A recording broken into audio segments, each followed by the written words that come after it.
ಸ್ನೇಹಿತರೆ, ರಾಬರ್ಟ್ ಕಿಯೋಸಾಕಿ ಅವರು ಬರೆದಿರೋ book rich dad poor dad book ನ ಒಂದು ಈ ರೀತಿ ಬುಕ್ ಅಂತ ಹೇಳ್ತಾರೆ. ಅದನ್ನ ಜಗತ್ತಿನ ಪ್ರತಿಯೊಬ್ಬ ವ್ಯಕ್ತಿ ಓದಲೇಬೇಕು. ಯಾರು 95 ಜಾಬ್ ಚಕ್ರವ್ಯೂಹದಿಂದ ಹೊರಗೆ ಬರಬೇಕು ಅಂತ ಇರ್ತಾರೋ, ಯಾರು ನಿಜವಾದ ಶ್ರೀಮಂತ ಆಗ್ಬೇಕು ಅಂತ ಇರ್ತಾರೋ. ನಿಜವಾದ ಶ್ರೀಮಂತ ನಾನೇ ಹೇಳ್ತಾ ಇದ್ದೀನಿ ಅಂದ್ರೆ, ಯಾಕಂದ್ರೆ ನಮ್ಮ ಅಕ್ಕ ಪಕ್ಕ ಕೆಲವು ಈ ರೀತಿ ಶ್ರೀಮಂತ ಜನ ಇರ್ತಾರೆ. ಅವರು ನೋಡೋದಕ್ಕೇನೋ ಶ್ರೀಮಂತರೇ, ಆದ್ರೆ ಒಳಗಿಂದ ಪೂರ್ಣ ರೀತಿ ಖಾಲಿ ಡಬ್ಬ ಆಗಿರ್ತಾರೆ. ಮತ್ತೆ ಇದೆಲ್ಲ ನಿಮಗೆ ಮುಂದೆ ಅರ್ಥ ಆಗುತ್ತೆ. ನೀವು ಆ ಜನರ ತುಲನೆಯಲ್ಲಿ ಎಷ್ಟು ಚೆನ್ನಾಗಿದ್ದೀರಾ. ಯಾರು ತಮ್ಮನ್ನ ಶ್ರೀಮಂತರ ತರ ತೋರಿಸ್ತಾರೆ, ಆದ್ರೆ ವಾಸ್ತವದಲ್ಲಿ ಅವರು ಇರೋದಿಲ್ಲ.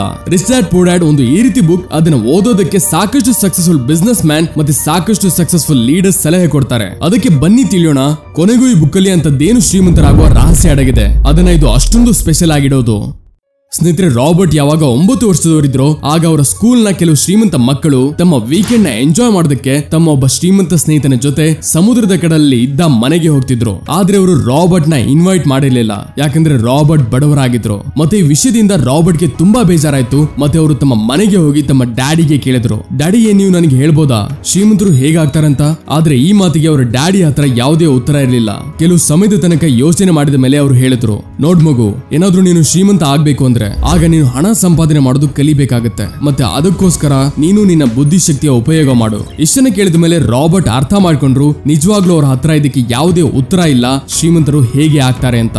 ಮುಂದಿನ ದಿನನೇ ರಾಬರ್ಟ್ ಮತ್ತೆ ಅವರ ಕ್ಲೋಸ್ ಫ್ರೆಂಡ್ ಮೈಕ್ ಜೊತೆ ಸೇರಿ ಹಣ ಸಂಪಾದನೆ ಮಾಡೋ ಒಂದು ಐಡಿಯಾ ಕಂಡುಹಿಡಿದ್ರು. ಮತ್ತೆ ಅವರು ಕೆಲವು ಹಳೆಯ ಜಿಂಕ್ ಕಾಯಿನ್ ಗಳನ್ನ ಒಂದು ಕಡೆ ಸಂಗ್ರಹಣೆ ಮಾಡಿ ಮತ್ತೆ ಅದನ್ನ ಕರಗಿಸಿ ಅವರು ನಕಲಿ ಕಾಯಿನ್ ಗಳನ್ನ ತಯಾರಿ ಮಾಡಿದ್ರು. ಆದ್ರೆ ಇದ್ರ ಮೇಲೆ ರಾಬರ್ಟ್ ನ ಡ್ಯಾಡಿ ಹೇಳಿದ್ರು, ನೋಡ್ ಮಗು, ಈ ರೀತಿ ಮಾಡೋದು ಕಾನೂನಿನ ಅಪರಾಧ ಆಗುತ್ತೆ. ಏನಾದ್ರೂ ನೀನು ನಿಜವಾಗ್ಲೂ ಸರಿಯಾದ ರೀತಿಯಲ್ಲಿ ಹಣ ಸಂಪಾದಿಸೋದು ಕಲಿಬೇಕು ಅಂತ ಇದ್ರೆ ಆಗ ನೀನು ಈ ಪ್ರಶ್ನೆನ ನಿನ್ನ ಫ್ರೆಂಡ್ ಮೈಕ್ ತಂದೆಗೆ ಕೇಳ್ಬೇಕು. ಮತ್ತೆ ಇಲ್ಲಿಂದಾನೇ ರಾಬರ್ಟ್ ಲೈಫ್ ಅಲ್ಲಿ ಮೈಕ್ ಅವರ ತಂದೆಯ ಎಂಟ್ರಿ ಆಗುತ್ತೆ. ಅವರನ್ನ ಇವರು ಬಾಯಿ ಮಾತಿಗೆ ತಂದೆ ಅಂತ ಕರಿತಿದ್ರು. ಮತ್ತೆ ಅವರನ್ನ ಇವರು ರಿಚ್ ಡ್ಯಾಡ್ ಅಂತ ಕರಿತಿದ್ರು. ಮತ್ತೆ ಆಮೇಲೆ ಅವರು ರಿಚ್ ಡ್ಯಾಡಿ ಹತ್ರ ಹೋಗಿ ಇದೇ ಪ್ರಶ್ನೆನ ಕೇಳ್ತಾರೆ, ಏನ್ ನೀವು ನಮಗೆ ಹೇಳ್ಬೋದಾ ಶ್ರೀಮಂತರು ಹೇಗಾಗ್ತಾರೆ ಅಂತ?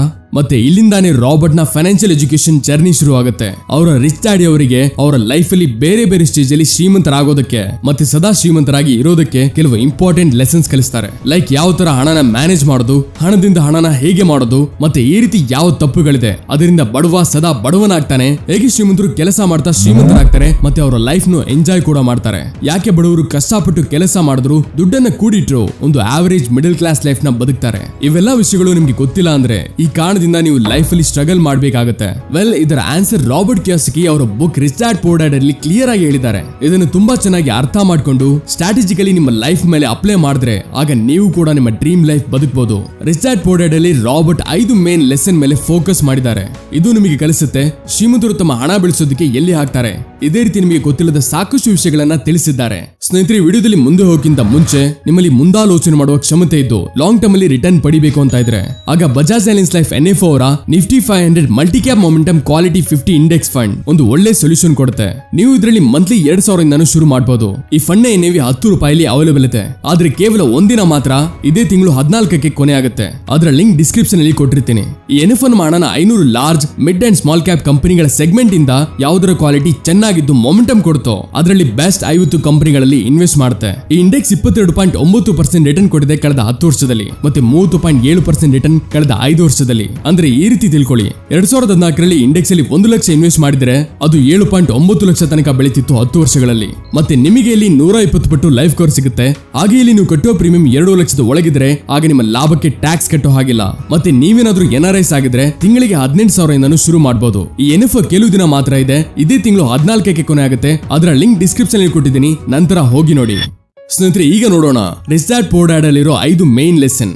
ಲೆಸನ್ ನಂಬರ್ 1, ಶ್ರೀಮಂತ ಜನರು ಹಣಕ್ಕೋಸ್ಕರ ಕೆಲಸ ಮಾಡಲ್ಲ. ಸ್ನೇಹಿತರೆ, ರಾಬರ್ಟ್ ಹೇಳ್ತಾರೆ, ಜಗತ್ತಿನ ಹೆಚ್ಚು ಪಾಲು ಜನ ರ್ಯಾಟ್ ರೇಸ್ ಅಲ್ಲಿ ತಗಲಾಕೊಂಡಿದ್ದಾರೆ. ಅವರು ಚೆನ್ನಾಗಿ ಓದ್ತಾರೆ, ದೊಡ್ಡ ಡಿಗ್ರಿ ತಗೋತಾರೆ, ಮತ್ತೆ ಒಂದು ಕೆಲಸ ಸಿಕ್ಕಿದ ನಂತರ ಮದುವೆ ಮಾಡ್ತಾರೆ, ಮತ್ತೆ ಒಂದು ಒಳ್ಳೆ ಮನೆ ಮತ್ತೆ ಗಾಡಿ ಖರೀದಿ ಮಾಡ್ತಾರೆ. ನಂತರ ಅವರು ತಮ್ಮ ಬಾಕಿ ಉಳಿದಿರೋ ಜೀವನ ಅವರ ಕೆಲಸದಿಂದ ಸಂಪಾದಿಸಿರೋ ಹಣದಿಂದ ತಮ್ಮ ಮನೆ ಮತ್ತೆ ಗಾಡಿಯ ಲೋನ್ ಕಟ್ತಾ ಕಳೀತಾರೆ. ಮತ್ತೆ ಯಾವಾಗ ಅವರಿಗೆ ಮತ್ತೆ ಒಳ್ಳೆ ಆಫರ್ ಸಿಗುತ್ತೋ ಆಗ ಅವರು ಮತ್ತೊಂದು ಸರಿ ಲೋನ್ ಅಲ್ಲಿ ದುಬಾರಿ ವಸ್ತುಗಳನ್ನ ಖರೀದಿ ಮಾಡ್ತಾರೆ. ಅವರಿಗೆ ವಿಷಯದ ಬಗ್ಗೆ ಅರಿವೇ ಆಗಲ್ಲ. ಅವರು ಶ್ರಮನ ಎಲ್ಲರಿಗಿಂತ ಜಾಸ್ತಿನೇ ಮಾಡ್ತಾರೆ, ಆದ್ರೆ ಅವರ ಶ್ರಮದ ನಿಜವಾದ ಲಾಭ ಬೇರೆ ಯಾರಿಗೂ ಆಗುತ್ತೆ. ತುಂಬಾ ಜನರು ಈ ರ್ಯಾಟ್ ರೇಸ್ ಇಂದ ಹೊರಗೆ ಬರಬೇಕು ಅಂತ ಇದ್ದಾರೆ, ಆದ್ರೆ ಅಲ್ಲಿ ತನಕ ತುಂಬಾ ಸಮಯ ಕಳೆದು ಹೋಗುತ್ತೆ. ಅವರಿಗೆ ಇಷ್ಟ ಇಲ್ಲದೆ ಇದ್ರು ತಮ್ಮ ಜವಾಬ್ದಾರಿಗಳು, ಸಮಾಜದಲ್ಲಿರೋ ಮರ್ಯಾದೆ ಮತ್ತೆ ಹೆದರಿಕೆಯಿಂದ ಹಾಗೆ ತುಂಬಾ ಕಾರಣಗಳಿಂದ ಪದೇ ಪದೇ ಇದೇ ಪ್ರೊಸೆಸ್ ನ ರಿಪೀಟ್ ಮಾಡ್ತಿರ್ತಾರೆ. ಮತ್ತೆ ಅದಕ್ಕೆ ಅವರು ತಮ್ಮ ಜೀವನವಿಡೀ ಹಣಕ್ಕೋಸ್ಕರ ಕೆಲಸ ಮಾಡ್ಬೇಕಾಗತ್ತೆ. ಆದ್ರೆ ಶ್ರೀಮಂತರು ಯಾವತ್ತೂ ಹಣಕ್ಕೋಸ್ಕರ ಕೆಲಸ ಮಾಡಲ್ಲ, ಅವರ ಹಣ ಅವರಿಗೋಸ್ಕರ ಕೆಲಸ ಮಾಡುತ್ತೆ. ಇದು ನಿಮಗೆ ಮುಂದಿನ ಲೆಸನ್ ಅಲ್ಲಿ ಅರ್ಥ ಆಗುತ್ತೆ. ಲೆಸನ್ ನಂಬರ್ 2, ಶ್ರೀಮಂತರಾಗೋದಕ್ಕೆ ಫೈನಾನ್ಷಿಯಲ್ ಎಜುಕೇಶನ್ ಎಲ್ಲಕ್ಕಿಂತ ಇಂಪಾರ್ಟೆಂಟ್ ಇದೆ. ಸ್ನೇಹಿತರೆ, ರಾಬರ್ಟ್ ಹೇಳ್ತಾರೆ, ನಮ್ಮ ಸ್ಕೂಲ್ಸ್ ನಮಗೆ ಒಬ್ಬ ಒಳ್ಳೆ ಕೆಲಸಗಾರರಾಗೋದಕ್ಕೆ ತಯಾರಿ ಮಾಡ್ತವೆ. ನಮ್ಮ ಎಜುಕೇಶನ್ ಸಿಸ್ಟಮ್ ಇದೇ ರೀತಿ ತಯಾರಿ ಮಾಡಿದ್ದಾರೆ. ತುಂಬಾ ಓದಿ ಒಳ್ಳೆ ಡಿಗ್ರಿ ಪಡೆಯಿರಿ ಮತ್ತೆ ಒಂದು ಒಳ್ಳೆ ಜಾಬ್ಗೆ ಸೇರ್ಕೊಳ್ಳಿ. ಆದ್ರೆ ಸತ್ಯ ಏನಂದ್ರೆ ಕೆಲಸ ಯಾವುದೇ ವ್ಯಕ್ತಿನೂ ಶ್ರೀಮಂತರಾಗಿ ಮಾಡೋದಕ್ಕಾಗಲ್ಲ. ಯಾಕಂದ್ರೆ ಕೆಲಸ ಮಾಡುವ ವ್ಯಕ್ತಿ ಗೊತ್ತೋ ಗೊತ್ತಿಲ್ಲದೇನೋ ಅದೇ ರ್ಯಾಟ್ ರೇಸ್ ನ ಭಾಗಿಯಾಗೋಗ್ತಾನೆ. ಮತ್ತೆ ಇದೇ ರ್ಯಾಟ್ ರೇಸ್ ಇಂದ ಸದಾ ಹೊರಗೆ ಇರೋದಕ್ಕೆ ರಿಚ್ ಡ್ಯಾಡ್ ರಾಬರ್ಟ್ಗೆ ಹೇಳ್ತಾರೆ ಅಸೆಟ್ಸ್ ಅಂಡ್ ಲಯಬಿಲಿಟೀಸ್ ಬಗ್ಗೆ. ಅಸೆಟ್ಸ್ ಅವುಗಳು ಯಾವುದು ನಮ್ಮ ಜೇಬಲ್ಲಿ ಹಣ ಹಾಕುತ್ತೋ, ಮತ್ತೆ ಲಯಬಿಲಿಟೀಸ್ ಅವುಗಳು ಅದು ನಮ್ಮ ಜೇಬಿಂದ ಹಣ ತೆಗೆಯೋದು. ಎಕ್ಸಾಂಪಲ್ ಗಾಗಿ ನೀವೊಂದು ಕಾರ್ ಖರೀದಿ ಮಾಡಿ ಅದನ್ನ ಒಂದು ಈ ರೀತಿ ಕೆಲಸಕ್ಕೆ ಹಾಕಿದಿರಾ, ಅದರಿಂದ ನಿಮಗೆ ಪ್ರತಿ ತಿಂಗಳು ಹಣ ಸಿಗೋದು, ಅದರ ಬಾಡಿಗೆ ಸಿಗೋದು, ಆಗ ಅವುಗಳನ್ನ ಅಸೆಟ್ಸ್ ಅಂತ ಕರೀತಾರೆ. ಸಿಂಪಲ್, ಯಾಕಂದ್ರೆ ಆ ಕಾರ್ ನಿಮ್ಮ ಜೇಬೊಳಗೆ ಹಣ ಆಗ್ತಿದೆ. ಮತ್ತೆ ಅಲ್ಲೇ ಬೇರೆ ಕಡೆ ನೀವು ಲೋನ್ ಇಂದ ಒಂದು ಕಾರ್ ಖರೀದಿ ಮಾಡಿ ಅದನ್ನ ನಿಮ್ಮ ಮನೇಲಿ ನಿಲ್ಸಿದ್ರೆ ಆಗ ಅದನ್ನ ಲಯಬಿಲಿಟೀಸ್ ಕರೀತಾರೆ. ಯಾಕಂದ್ರೆ ಆ ಕಾರ್ ನಿಮ್ಮ ಜೇಬಿಂದ ಹಣ ತೆಗಿತಿದೆ. ಅದಕ್ಕೆ ಏನಾದ್ರೂ ಒಬ್ಬ ವ್ಯಕ್ತಿ ಶ್ರೀಮಂತನಾಗಬೇಕು ಅಂದ್ರೆ ಆಗ ರಿಚ್ ಡ್ಯಾಡ್ ಹೇಳ್ತಾರೆ ಅವನು ಎಲ್ಲಕ್ಕಿಂತ ಜಾಸ್ತಿ ಅಸೆಟ್ ಮಾಡಬೇಕು ಅಂತ, ಮತ್ತೆ ಎಷ್ಟಾಗುತ್ತೋ ಅಷ್ಟು ಕಡಿಮೆ ಲಯಬಿಲಿಟೀಸ್ ಇಡಬೇಕು. ಮತ್ತೆ ಇಂಪಾರ್ಟೆಂಟ್ ವಿಷಯಗಳ ಬಗ್ಗೆ ನಮ್ಮ ಎಜುಕೇಶನ್ ಸಿಸ್ಟಮ್ ಅಲ್ಲಿ ಯಾವತ್ತೂ ಹೇಳಲ್ಲ ಹಣದಿಂದ ಹಣ ಹೇಗೆ ಮಾಡೋದು. ಅದಕ್ಕೆ ಹಣದ ಬಗ್ಗೆ ನಾಲೆಡ್ಜ್ ಇರೋದು ಎಲ್ಲಕ್ಕಿಂತ ಇಂಪಾರ್ಟೆಂಟ್ ಇದೆ. ಲೆಸನ್ ನಂಬರ್ 3, ನಿಮ್ಮ ಸ್ವಂತದ ಕೆಲಸದ ಮೇಲೆ ಫೋಕಸ್ ಮಾಡಿ. ಸ್ನೇಹಿತರೆ, ರಾಬರ್ಟ್ ಹೇಳ್ತಾರೆ, ಯಾವಾಗೆಲ್ಲ ನಾನು ಒಬ್ಬ ವ್ಯಕ್ತಿಗೆ ಕೇಳ್ತೀನೋ ನೀವು ಏನ್ ಕೆಲಸ ಮಾಡ್ತೀರಾ ಅಂತ, ಆಗ ಉತ್ತರ ಸಿಗುತ್ತೆ ನಾನೊಬ್ಬ ಬ್ಯಾಂಕರ್, ನಾನೊಬ್ಬ ಡಾಕ್ಟರ್ ಅಥವಾ ನಾನೊಬ್ಬ ಟೀಚರ್. ಆಗ ನಾನು ಅವರಿಗೆ ಕೇಳ್ತೀನಿ, ಏನ್ ನಿಮ್ಮ ಸ್ವಂತದ ಸ್ಕೂಲ್ ಇದೆಯಾ, ಏನ್ ನಿಮ್ಮ ಸ್ವಂತದ ಹಾಸ್ಪಿಟಲ್ ಇದೆಯಾ, ಅಥವಾ ಏನ್ ನಿಮ್ಮ ಸ್ವಂತದ ಬ್ಯಾಂಕ್ ಇದೆಯಾ? ಆಗ ಅವರೆಲ್ಲರ ಉತ್ತರ ಸೇಮ್ ಇರುತ್ತೆ, ಇಲ್ಲ ನಾನು ಅಲ್ಲಿ ಜಾಬ್ ಮಾಡ್ತೀನಿ. ಆಗ ರಾಬರ್ಟ್ ಹೇಳ್ತಾರೆ, ಅಂದ್ರೆ ನೀವು ಅಲ್ಲಿ ಕೆಲಸಗಾರರು, ಹಾಗಿದ್ರೆ ನಿಮ್ಮ ಸ್ವಂತದ ಕೆಲಸ ಏನಿದೆ, ನೀವು ನಿಮಗೋಸ್ಕರ ಏನ್ ಕೆಲಸ ಮಾಡ್ತೀರಾ? ಆಗ ಉತ್ತರ ಸಿಗುತ್ತೆ ಏನೂ ಇಲ್ಲ. ಮತ್ತೆ ಇದೇ ರೀತಿ ತುಂಬಾ ಜನರು ಬೇರೆಯವ್ರಿಗೋಸ್ಕರ ಕೆಲಸ ಮಾಡಿ ಬೇರೆಯವ್ರನ್ನ ಶ್ರೀಮಂತರಾಗಿ ಮಾಡೋದಕ್ಕೆ ತಮ್ಮ ಇಡೀ ಜೀವನನ ಕಳೆದು ಬಿಡ್ತಾರೆ. ಅದಕ್ಕೆ ರಾಬರ್ಟ್ ಹೇಳ್ತಾರೆ, ನೀವು ನಿಮ್ಮ ಜೀವನ ನಡೆಸೋದಕ್ಕೆ ಕೆಲಸ ಮಾಡ್ತೀರಿ, ಆದ್ರೆ ನಿಮ್ಮ ಸ್ವಂತದ ಕೆಲಸದ ಮೇಲೆ ಫೋಕಸ್ ಮಾಡಿ. ಬದಲಿಗೆ ನೀವು ಅದನ್ನ ಒಂದು ದೊಡ್ಡ ಕಂಪನಿ ಮಾಡೋದಕ್ಕೆ ಆಗ್ಲಿಲ್ಲ ಅಂದ್ರೂ ಸರಿನೇ, ಆದ್ರೆ ನೀವು ನಿಮಗೋಸ್ಕರ ಈ ರೀತಿ ಅಸೆಟ್ ನ ತಯಾರಿ ಮಾಡಿ ಅದು ನಿಮ್ಮದಾಗಿರೋದು, ಅದು ನಿಮ್ಮನ್ನ ಶ್ರೀಮಂತನಾಗಿ ಮಾಡೋದು ಹೊರತು ಬೇರೆಯವ್ರನ್ನಲ್ಲ. ಲೆಸನ್ ನಂಬರ್ 4, ಸದಾ ಕಲಿಯೋದಕ್ಕೋಸ್ಕರ ಕೆಲಸ ಮಾಡಿ, ಹಣಕ್ಕೋಸ್ಕರ ಅಲ್ಲ. ರಾಬರ್ಟ್ ಹೇಳ್ತಾರೆ, ನನ್ನ ಪೋರ್ ಡ್ಯಾಡ್ಗೆ ಸದಾ ಅವರ ಕೆಲಸದ ಚಿಂತೆ ಇರ್ತಿತ್ತು. ಅವರು ಬೆಳಿಗ್ಗೆ ಟೈಮ್ಗೆ ಸರಿಯಾಗಿ ಮೊದಲೇ ಆಫೀಸ್ಗೆ ಹೊರಟೋಗ್ತಿದ್ರು. ಮತ್ತೆ ಇದೇ ರ್ಯಾಟ್ ರೇಸ್ ನ ಅಂದ್ರೆ ಇದೇ ಪ್ರೊಸೆಸ್ ನ ಅವರು ಕಳೆದ ಸಾಕಷ್ಟು ವರ್ಷಗಳಿಂದ ರಿಪೀಟ್ ಮಾಡ್ತಿದ್ರು. ಶುರುಲಿ ನನಗೆ ಅನ್ಸಿತ್ತು ಬಹುಶಃ ಅವರು ತಮ್ಮ ಕೆಲಸನ ತುಂಬಾ ಇಷ್ಟಪಡ್ತಾರೆ. ಆದ್ರೆ ನಂತರ ನನಗೆ ಅರ್ಥ ಆಯ್ತು ಅವರಿಗೆ ತಮ್ಮ ಕೆಲಸದಿಂದ ತೆಗೆದು ಹಾಕೋ ಭಯ, ತಮ್ಮ ಸ್ಯಾಲರಿಯಿಂದ ಹಣ ಕಡಿಮೆ ಕೊಡುವ ಭಯ, ಇದು ಅವರಿಂದ ಕೆಲಸ ಮಾಡಿಸ್ತಿತ್ತು. ಆದ್ರೆ ನನ್ನ ರಿಚ್ ಡ್ಯಾಡ್ಗೆ ನಂಬಿಕೆ ಇತ್ತು, ಏನಾದ್ರೂ ಒಬ್ಬ ವ್ಯಕ್ತಿ ಶ್ರೀಮಂತನಾಗಬೇಕು ಅಂತ ಇದ್ರೆ ಆಗ ಅವನು ಪ್ರತಿದಿನ ಏನೆಲ್ಲ ಏನಾದ್ರೂ ಹೊಸದಾಗಿ ಕಲಿಬೇಕು, ಅದರಿಂದ ಅವನು ಯೋಚಿಸೋ ಮತ್ತೆ ಅರ್ಥ ಮಾಡ್ಕೊಳ್ಳೋ ಕ್ಷಮತೆ ಹೆಚ್ಚೋಕೆ. ಅವ್ರು ಹೇಳ್ತಿದ್ರು ಬಡ ಜನರು ಇದಕ್ಕೆ ಕೆಲಸ ಮಾಡ್ತಾರೆ ಯಾಕಂದ್ರೆ ಅವರಿಗೆ ಹಣ ಸಿಕ್ತಿರ್ಲಿ ಅಂತ. ಆದ್ರೆ ಶ್ರೀಮಂತರು ಯಾಕೆ ಕೆಲಸ ಮಾಡ್ತಾರೆ ಅಂದ್ರೆ ಅವರು ಇನ್ನೂ ಹೆಚ್ಚೋದ್ರಿಂದ ಕಲಿಯೋದಕ್ಕೆ ಮತ್ತೆ ಆ ಕೆಲಸದಲ್ಲಿ ಎಕ್ಸ್ಪೀರಿಯನ್ಸ್ ತಗೊಂಡು ತಮ್ಮದೇ ಆದ ಒಂದು ಬಿಸ್ನೆಸ್ ಬೆಳೆಸೋದಕ್ಕೆ. ಮತ್ತೆ ಇವುಗಳು ಇವರಿಬ್ಬರು ಎಲ್ಲಕ್ಕಿಂತ ದೊಡ್ಡ ವ್ಯತ್ಯಾಸ ಇತ್ತು. ಅದು ಒಬ್ಬನಿಗೆ ಬಡವ ಮಾಡ್ತಿತ್ತು ಮತ್ತೆ ಬೇರೆಯವನಿಗೆ ಶ್ರೀಮಂತ ಮಾಡ್ತಿತ್ತು. ಲೆಸನ್ ನಂಬರ್ 5, ಶ್ರೀಮಂತರಾಗುವ ರಸ್ತೆಯಲ್ಲಿ ಬರುವ ದೊಡ್ಡ ಅಡಚಣೆಗಳು. ರಾಬರ್ಟ್ ಹೇಳ್ತಾರೆ, ಶ್ರೀಮಂತನಾಗಬೇಕು ಅಂತ ಪ್ರತಿಯೊಬ್ಬ ವ್ಯಕ್ತಿ ಆಸೆ ಪಡ್ತಾನೆ, ಮತ್ತೆ ಲೈಫ್ ಅಲ್ಲಿ ಪ್ರತಿಯೊಬ್ಬ ವ್ಯಕ್ತಿ ಶ್ರೀಮಂತಿಕೆ ರಸ್ತೆಯಲ್ಲಿ ಹೋಗೋದಕ್ಕೆ ಪ್ರಯತ್ನ ಪಡ್ತಾನೆ. ಆದ್ರೆ ಮಧ್ಯ ಕೆಲವು ಈ ರೀತಿ ಅಡಚಣೆಗಳು ಬರುತ್ತೆ, ಅದರ ಕಾರಣದಿಂದ ಆ ವ್ಯಕ್ತಿ ಶ್ರೀಮಂತನಾಗೋದಕ್ಕೆ ಆಗಲ್ಲ. ರಾಬರ್ಟ್ ಇದೇ ರೀತಿ 5 ದೊಡ್ಡ ಅಡಚಣೆಗಳ ಬಗ್ಗೆ ಹೇಳಿದ್ದಾರೆ. ಅದು ಯಾವುದೇ ವ್ಯಕ್ತಿಗಳಾದ್ರೂ ಅವರಿಗೆ ಶ್ರೀಮಂತನಾಗೋದ್ರಿಂದ ತಡೆಯೋದು. ಮೊದಲನೇದು ಫಿಯರ್ ಅಂದ್ರೆ ಭಯ. ಜಗತ್ತಿನ ಹೆಚ್ಚು ಪಾಲು ಜನ ಶ್ರೀಮಂತರಾದ ಮೇಲೂ ತಮ್ಮ ಜೀವನದಲ್ಲಿ ಖುಷಿಯಾಗಿ ಇರೋದಕ್ಕಾಗಲ್ಲ. ಯಾಕಂದ್ರೆ ಯಾವ ಭಯ ಅವರಿಗೆ ಬಡತನದಲ್ಲಿ ಇತ್ತೋ ಅದಕ್ಕಿಂತ ಸಾಕಷ್ಟು ಪಟ್ಟು ಭಯ ಅವರಿಗೆ ಶ್ರೀಮಂತರಾದ ಮೇಲೆ ಆಗತ್ತೆ. ಮತ್ತೆ ಅದು ಹಣನ ಮತ್ತೆ ಕಳ್ಕೊಳ್ಳುವ ಭಯ. ಮತ್ತೊಂದು ಸರಿ ಬಡವರಾಗೋ ಭಯ, ಜನರ ಮುಂದೆ ಇನ್ಸಲ್ಟ್ ಆಗೋ ಭಯ. ಮತ್ತೆ ಇದೇ ಭಯದಿಂದ ಆ ವ್ಯಕ್ತಿ ಜಾಸ್ತಿ ಗ್ರೋ ಮಾಡೋದಕ್ಕೆ ಆಗಲ್ಲ. ಅವರು ನೋಡೋಕ್ಕಂತೂ ಶ್ರೀಮಂತರೇ, ಆದ್ರೆ ಒಳಗಿನಿಂದ ತುಂಬಾ ಹೆದರ್ಕೊಂಡು ಇರ್ತಾರೆ. ಅದಕ್ಕೆ ಏನಾದ್ರೂ ಒಬ್ಬ ವ್ಯಕ್ತಿ ಶ್ರೀಮಂತನಾಗಬೇಕು ಅಂದ್ರೆ ಆಗ ಎಲ್ಲಕ್ಕಿಂತ ಮೊದಲು ಭಯನ ದೂರ ಮಾಡಬೇಕು. ರಾಬರ್ಟ್ ತಮ್ಮ 2ನೇ ಅಡಚಣೆ ಹೇಳಿದ್ದಾರೆ ಡೌಟ್. ಯಾವುದೇ ಕೆಲಸನ ಶುರು ಮಾಡೋದಕ್ಕಿಂತ ಮುಂಚೆ ಮತ್ತೆ ತಮ್ಮ ಹಣನ ಇನ್ವೆಸ್ಟ್ ಮಾಡೋದಕ್ಕಿಂತ ಮುಂಚೆ ಹೆಚ್ಚು ಪಾಲು ಜನರಿಗೆ ಡೌಟ್ ಆಗುತ್ತೆ ಎಲ್ಲಾದ್ರೂ ನನ್ನ ಹಣ ಮುಳುಗೋದ್ರೆ ಅಂತ.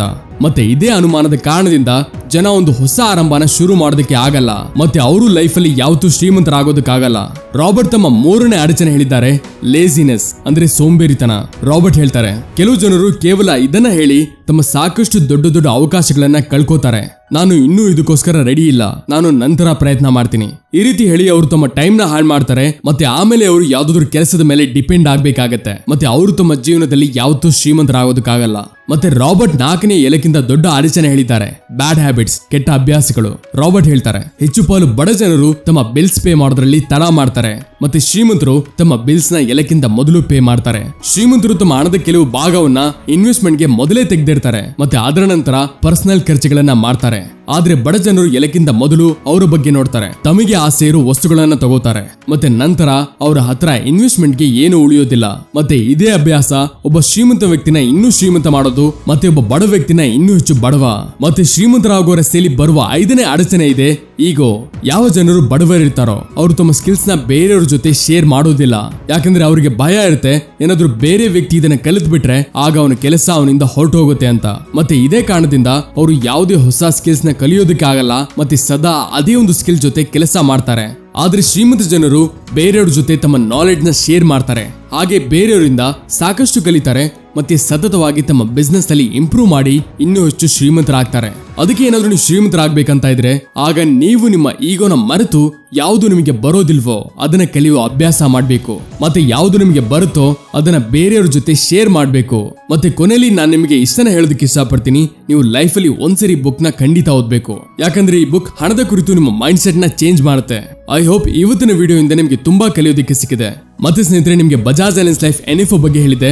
ಇದು ಇದೇ ತಿಂಗಳು 14ಕ್ಕೆ ಕೊನೆ ಆಗುತ್ತೆ. ಅದರ ಲಿಂಕ್ ಡಿಸ್ಕ್ರಿಪ್ಷನ್ ಅಲ್ಲಿ ಕೊಟ್ಟಿದ್ದೀನಿ. ವಿಡಿಯೋ ಹೆಲ್ಪ್ಫುಲ್ ಆಗಿದ್ರೆ ಲೈಕ್ ಕೊಡಿ, ಚಾನಲ್ಗೆ ಹೊಸಬರಾಗಿದ್ರೆ ಮರಿದೇ ಸಬ್ಸ್ಕ್ರೈಬ್ ಮಾಡಿ, ಹಾಗೆ ವಿಡಿಯೋ ನಿಮ್ಮ ಫ್ರೆಂಡ್ಸ್ ಅಂಡ್ ಫ್ಯಾಮಿಲಿಗೆ ಶೇರ್ ಮಾಡಿ. ಸಿಗೋಣ ಮುಂದಿನ ವಿಡಿಯೋದಲ್ಲಿ. Keep learning and keep growing.